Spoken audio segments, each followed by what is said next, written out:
আমরা এখানে দেখতে পাচ্ছি যে এই সাগরের মধ্যে এই নৌকা জেলেরা মাছ ধরতে গিয়েছিল সাগরে, এবং সাগরের প্রচণ্ড ঢেউয়ে এই নৌকাটা পুরোটাই ডুবে যাচ্ছে। এটা সাগরের খুব কাছাকাছি ছিল, সেই জন্য দৃশ্যটা ধারণ করা। প্রচুর ঢেউ সাগরে আমরা দেখতে পাচ্ছি। এই সাগরের ঢেউয়ের মধ্যেও এই যে আমরা দেখছি যে প্রচুর পরিমাণে ঢেউ, সাগর থেকে কিন্তু প্রচুর পরিমাণে ঢেউ আসে।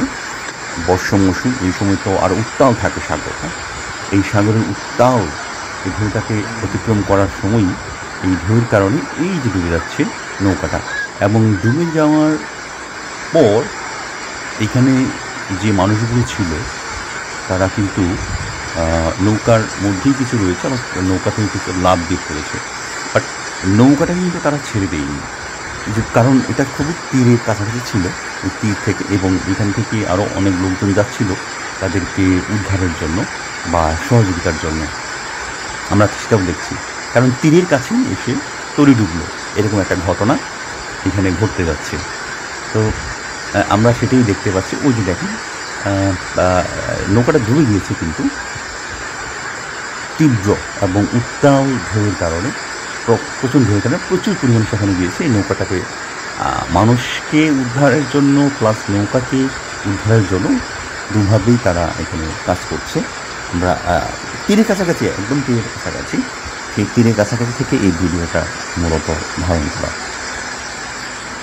এইখানে যে জিনিসটা হয়েছে, এই দেখেন বিশাল বড় ঢেউ, ওই যে দেখেন কী পরিমাণে ঢেউ। হ্যাঁ, এই ঢেউয়ে এই নৌকাগুলো যখন মানে কী বলবো, জেনেও না জানার মতো কাজ করে, তখনই সমস্যাটা হয়।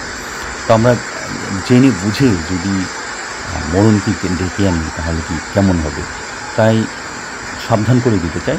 যখন সাগরে ঢেউ থাকে, প্রচুর পরিমাণে ঢেউ থাকে, তখন যে কোনো জেলে হোক বা সে নাবিক হোক, তার সাগরে নামাটাই উত্তম হবে। কারণ এই যে এহেন পরিস্থিতির মোকাবেলায় যদি অনেক মানুষ এখানে না যেত, তাহলে কিন্তু অনেকেই এখানে মারা পড়ত। তো তারা সাঁতার হয়তো বা জানে, কৌশলী হয়তো বা, সেই জন্য তারা এখান থেকে রক্ষাটা পেয়ে গেল।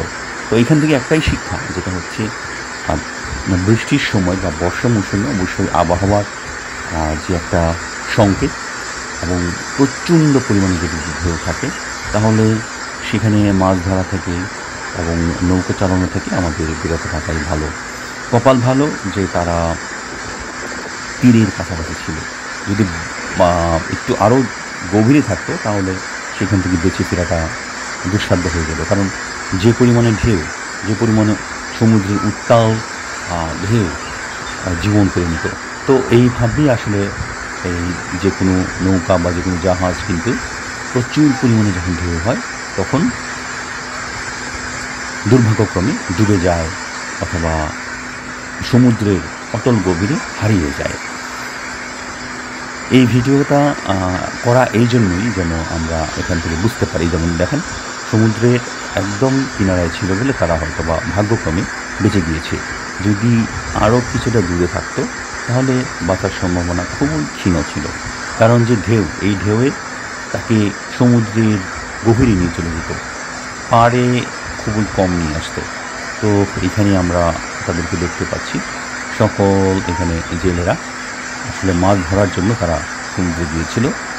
মাছ তো দূরের কথা, এখন নিজেদেরকে ধরে রাখাটাই তখন খুবই কষ্টসাধ্য হচ্ছিল।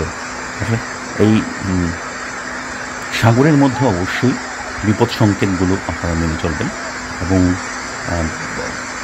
উত্তাল ঢেউয়ের মধ্যে কোনো নৌকা বা কোনো যানবাহন বা কোনো ধরনের নৌযান পরিচালনা না করাই শ্রেয়।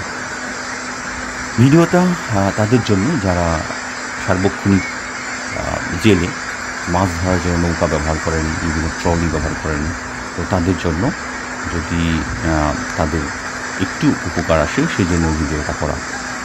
যদি আপনাদের কোনো উপকার বা এই ধরনের পরিস্থিতির মোকাবেলায় সম্মুখীন না হন, তাহলে এই ভিডিওটি কাজে লাগবে আশা করি। এবং যারা সাধারণত নৌকা নিয়ে বা বিভিন্ন ধরনের যান নিয়ে নৌযান নিয়ে সমুদ্রে চলাচল করেন, তাদের জন্য এটা একটা শিক্ষণীয়। দেখেন, ওই যে দেখেন কোস্টগার্ডের জাহাজ, ওই দূরে দূরে নৌকাও কিন্তু রয়েছে, কিন্তু এরা কী করেছে, ছোটো নৌকা নিয়ে এখানে নেমে পড়েছে। তো ভালো লাগে।